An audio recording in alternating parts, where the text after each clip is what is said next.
Aloha mai kako, you are watching Hawaii Political Reporter. Aloha and welcome to Hawaii Political Reporter. Thanks for watching. Tonight, a quick news update by storm clouds gathering, including important GMO information, disturbing news from Senator Ruderman about the cruel and unusual punishment and violation of Roger Christie's civil rights by the federal government. Then we join the Conservative Forum for Hawaii at the Naniloa Hotel as Dick Rowland talks about not right and left, but rather up and down, or the power of individual achievement. But first, a short bit of news that will delight independent voters tired of the same two corrupt parties dominating our politics and lives. Jesse Ventura says 2016 offers the best chance for an independent presidential candidate. Efforts are underway to convince Jesse, an independent who became governor of Minnesota in a very democratic state, to run for president. In the coming weeks, HPR will cover this story in depth. A paper released by the Royal Society Bee Scientific Journal on May 7, 2013 confirmed that genetically modified salmon are able to breed with wild salmon and produce viable hybrids. GMO salmon, which are currently being reviewed for approval by the FDA, grow 50% faster than their wild counterparts. According to the study, hybrid salmon exhibit competitive dominance and, quote, suppress the growth of transgenic and non-transgenic salmon by 82% and 54% respectively. This merely verifies what anti-GMO activists have been saying for years, which is that genetically modified organisms pose a serious threat to the environment due to the fact that the genes will spread into the wild and into non-GMO domesticated species. In spite of this evidence, the FDA has released a preliminary assessment claiming that GMO salmon would have, quote, no significant impact on the environment. This phenomenon of genetic contamination has already been documented in GMO corn and soy species. In terms of environmental impact, an unseen danger of this kind of genetic pollution lies in the way that these genes mutate over time. Genetically modified organisms involve the splicing of genes from multiple species, and often these genes contain information that express differently in second and third generations. Genetic instability is to be expected with any hybrid species, but when dealing with genetically modified organisms, we are in uncharted territory. It really shouldn't be surprising that the FDA is brushing aside these risks, considering that Obama appointed former Monsanto attorney Michael Taylor to be his deputy commissioner for foods and veterinary medicine. When you're dealing with an out-of-control criminal government, you should expect out-of-control criminal behavior. In political news, the Boston Marathon cover-up continues as the FBI shot and killed the friend of the Tsarnaev brothers on May 22nd while being questioned for his supposed connection to the bombings. Police claim that Ibrahim Todoshev, who was unarmed when he was shot, was about to sign a confession acknowledging his involvement in the attack. The officer who pulled the trigger claimed that Todoshev attacked him. Of course, there's no witnesses to back up this claim. This pattern of witnesses and suspects dying under strange circumstances in this case got even more interesting this past week when two FBI agents involved in the shootings of the Tsarnaev brothers mysteriously fell from a helicopter during a training exercise. While this obviously could just be a coincidence, the fact that the agency still hasn't explained how Tamerlan Tsarnaev, who was videotaped being placed under arrest alive and well, ended up dead with multiple gunshot wounds, severe lacerations, and blunt trauma wounds, forces us to question every strange death of those involved. The authorities have also embellished their already unlikely story, with new reports this past week claiming that the younger brother, Dzhokhar Tsarnaev, wrote a confession while in the boat being fired upon by the authorities. The confession was supposedly written on the side of the boat. And remember, this was happening in the middle of the night. Seriously, that's the best you can come up with? I understand that the US government is run by criminals, but these are just stupid criminals. Speaking of cover-ups, according to CBS, staff members from Connecticut's top prosecutor and Governor David Malloy's office met with lawmakers to put together legislation that would allow records linked to the Newtown investigation, like 911 calls, victim photos, and possibly more, to be withheld from the public. The legislation is expected to come in the form of a special act related solely to the Newtown situation. It will not be a blanket amendment to the Freedom of Information Act. An official report on the Newtown investigation is expected from state police in June. What exactly is it that you suppose they want to hide so badly? Related news, the military has unilaterally handed itself new powers to operate within the United States without civilian approval, to, quote, quell large-scale, unexpected civil disturbances. They've used the Boston bombings as justification for this new move. This goes beyond the NDAA because this means that the military no longer answers to civilian authorities at all. If you still don't think that the United States is a military dictatorship at this point, just wait until they start fully exercising the power that they've been given. The martial law that we saw after the Boston Marathon was just the beginning. In economic news, in a meeting on Wednesday, Bernanke indicated that the Fed may not back down from QE3 as soon as some are expecting. QE3, which involves the Fed's purchase of $85 billion in bonds each month, has been credited with the recent upswing in the economy, and many are concerned that ending it will set off another downturn. Kick the can down the road a little bit more seems to have become the official strategy at this point. Commodity prices for those interested: oil is at $93.30 a barrel, gold is at $13.91 an ounce, silver is at $22.19 an ounce. Aloha mai kako, you are watching Hawaii Political Reporter. I don't know if this will be a priority for next year, but I did introduce a resolution expressing concern over the situation with Roger Christie, who is a Puna resident. He's my constituent. friend of mine, somebody I've known for over 25 years, and one of the most peaceful, nonviolent people I've ever met, who has been held in prison for 3 years now without a trial, with ever having had a conviction to his name. While, as you can read in the paper every day, convicted murderers and worse are out on bail to continue doing that. So I had a resolution to express concern with that. That resolution got killed once again through non-logical reasons. It was somebody having a bad day and expressing their power in an inappropriate way. And I don't think it had anything to do with my resolution why it got killed. But I did have the pleasure of going to see Roger, along with Senator Willis Sparrow, who is head of the Public Safety Committee. He and I'm Roger's constituent. We went down to the Federal Detention Center near the airport in Honolulu, and we got to visit Roger, and it was nice to see him. I learned a few things that heightened my concern about the situation. Roger's in very good spirits, I will say. Roger's very focused on his upcoming trial, which is now scheduled for July after probably 5 or 6 delays. Some of the concerns that I was made aware of is he has not seen the light of day in 3 years. Even though he's a very religious man, he's denied visits from the prison pastor. He's not allowed to have his wife come and see him.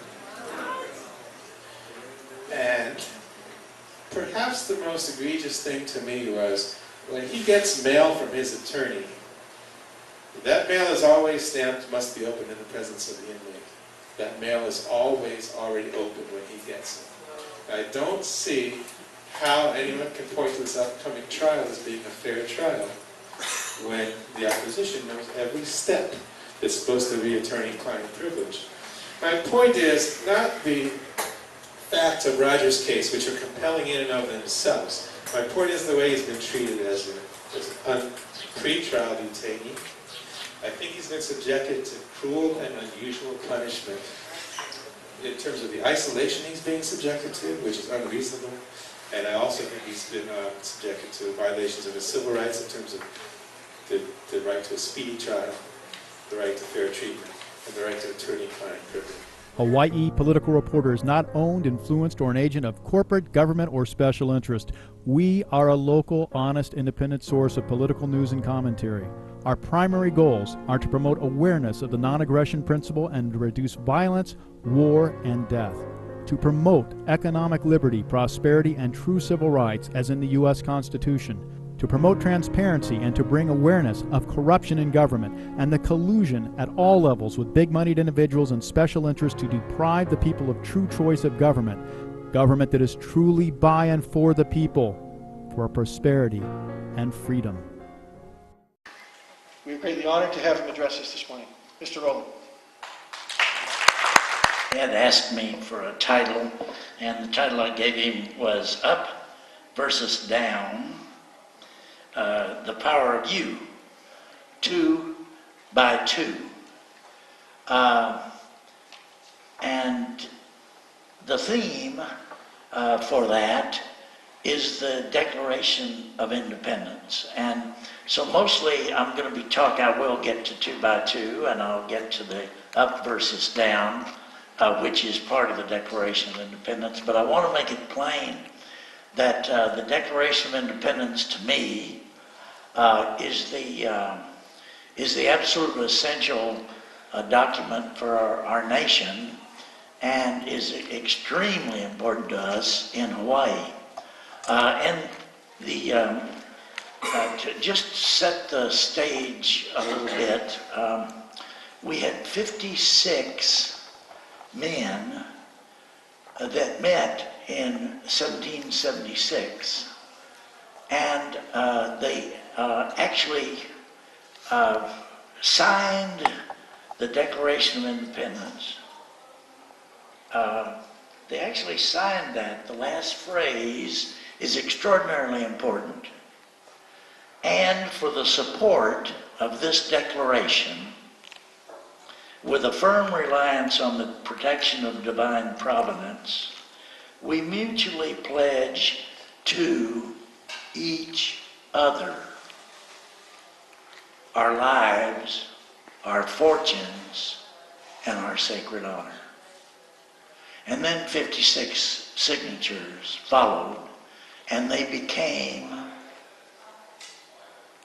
traitors to the king. And many of them lost their lives. Many of them lost their fortunes. And you know, just the other day I came across this quote from John Adams. Posterity, you will never know how much it has cost my generation to preserve your freedom. I hope you will make good use of it. So, the Declaration of Independence gives, for anything to be effective, any person, any organization to be effective, it has to have a purpose. And sometimes the purpose isn't stated, but there's a definite purpose.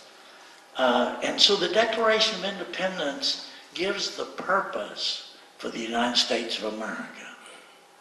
And it also gives a vision for the nation. And it gives a tone, and it gives an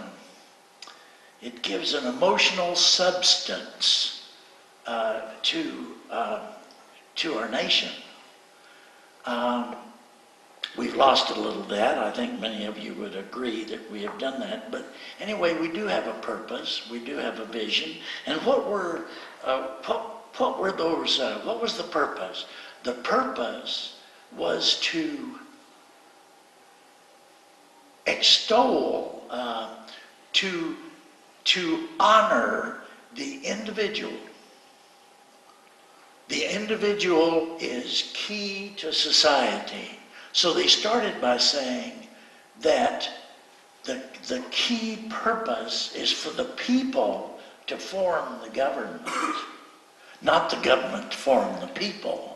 The people form the government, and the people control the government.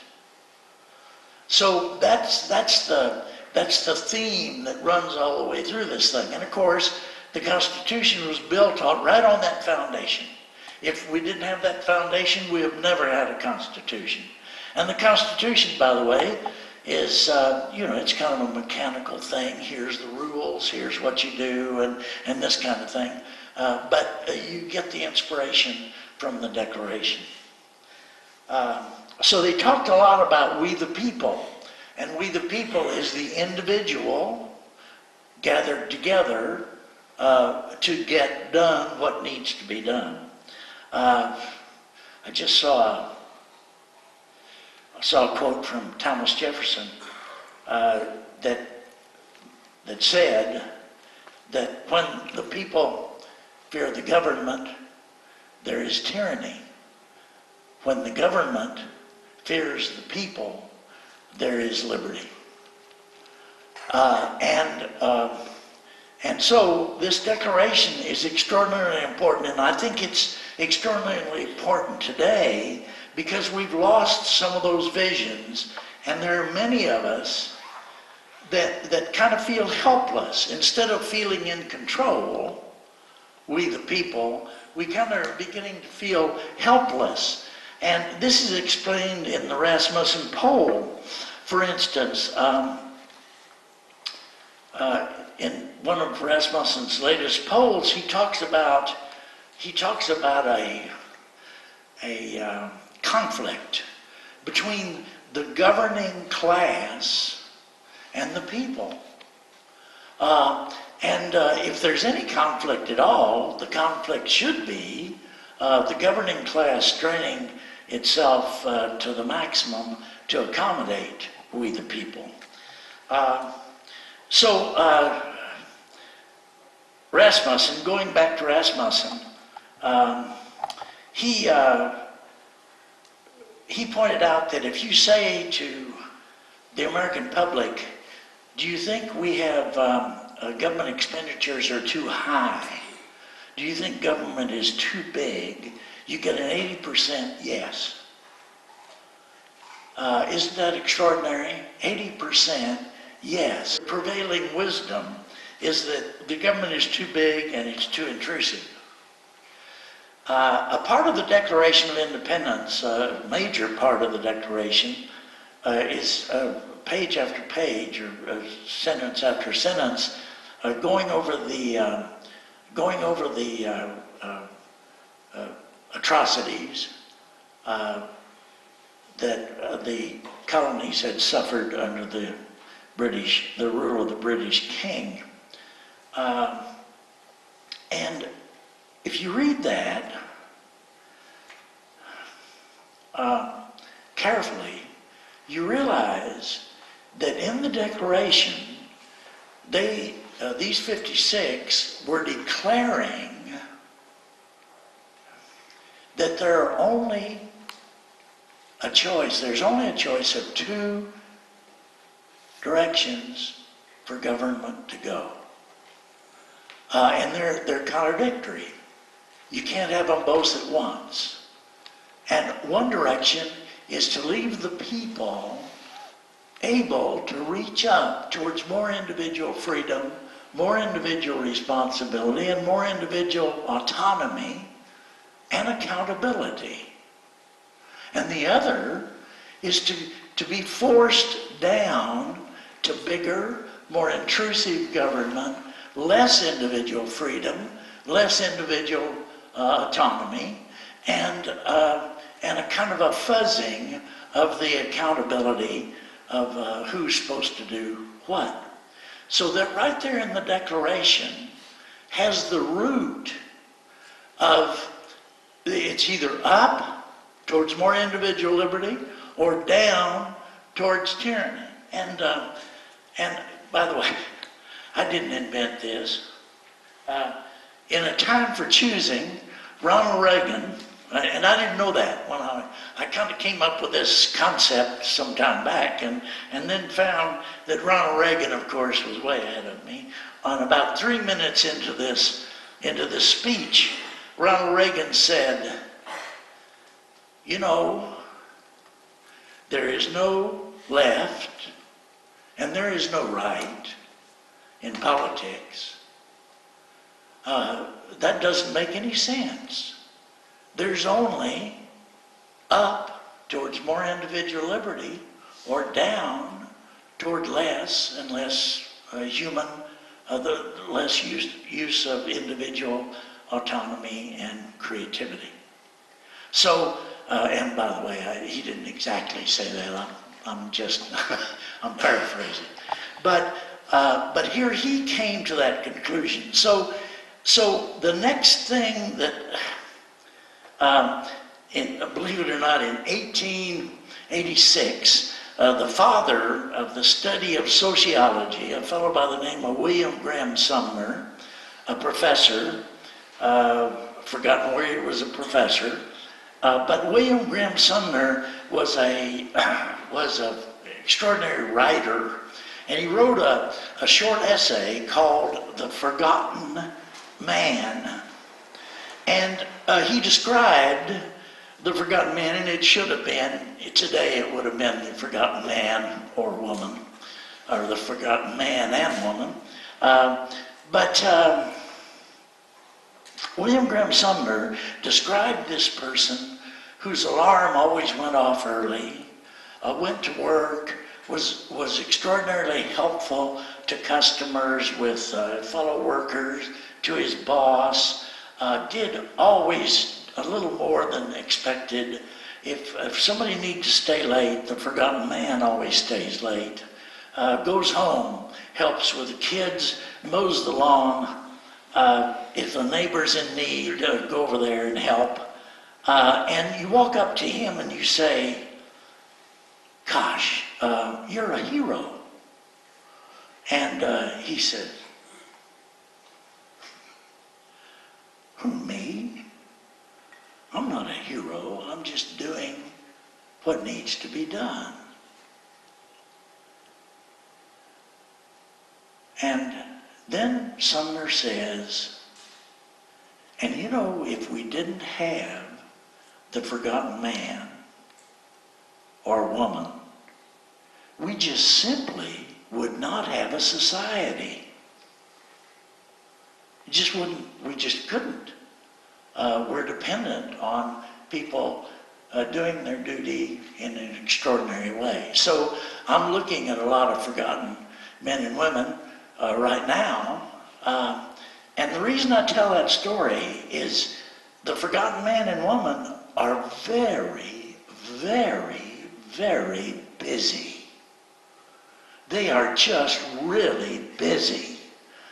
And when they're faced with about 32 different terms for political activity, they get very confused.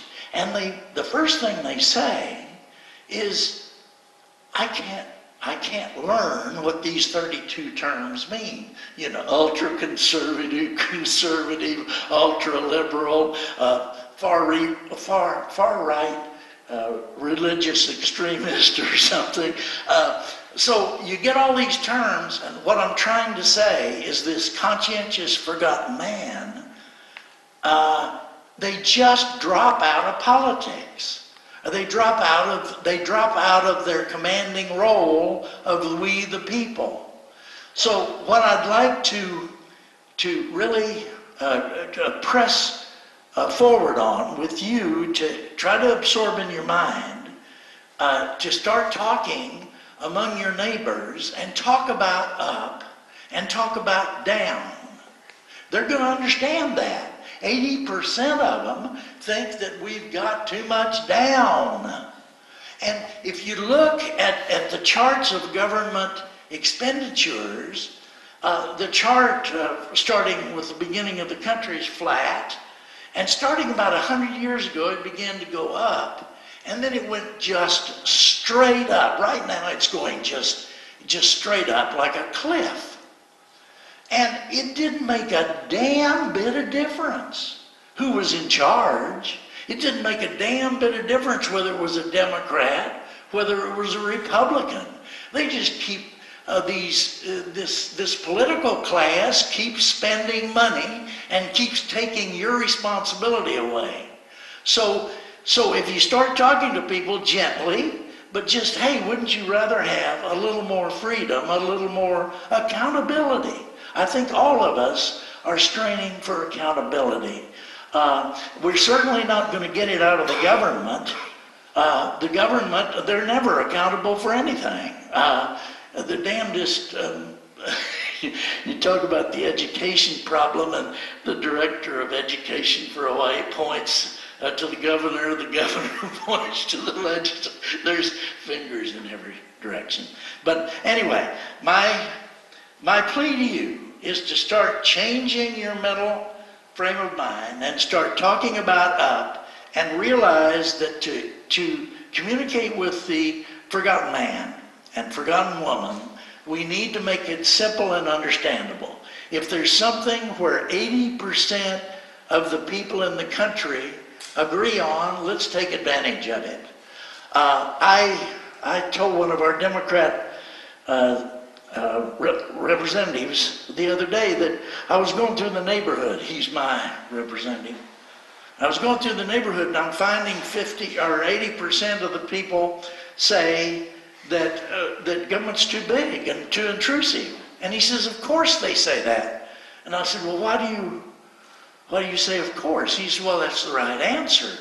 And I said, well, you've been in office for 18 years or whatever it is, and the government's been growing, and you know, we've got less freedom. How can you say, well, here he is saying that that's what the case is. In other words, he thinks that's the right answer. Well, let's encourage him. So let's encourage him in the ballot box, and let's start voting in accordance with just looking at things, and let's start asking questions. And the question, in fact, let me tell you a quick story. I'm running over here. Let me tell you a quick story to give you an idea of the power of this idea.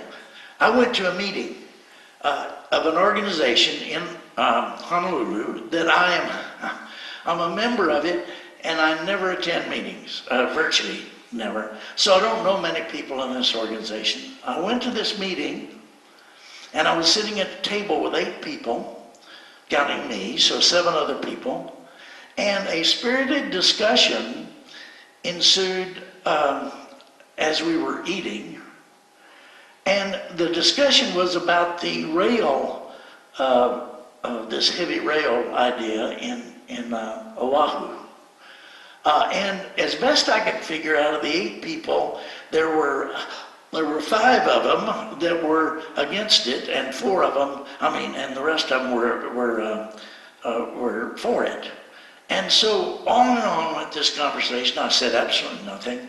And then there was a break, and I said, as quiet, as non-confrontational as I could, I said, it seems to me that we ought to look at this situation like the founding fathers looked at things.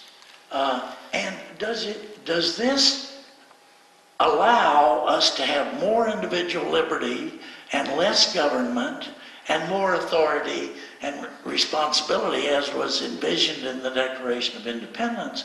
Or does it push us down and give us less and more expense and more power to the government? And so then I just shut up, and there was just total silence at the table. It seemed to me went on about 3 minutes. It was probably 15 seconds.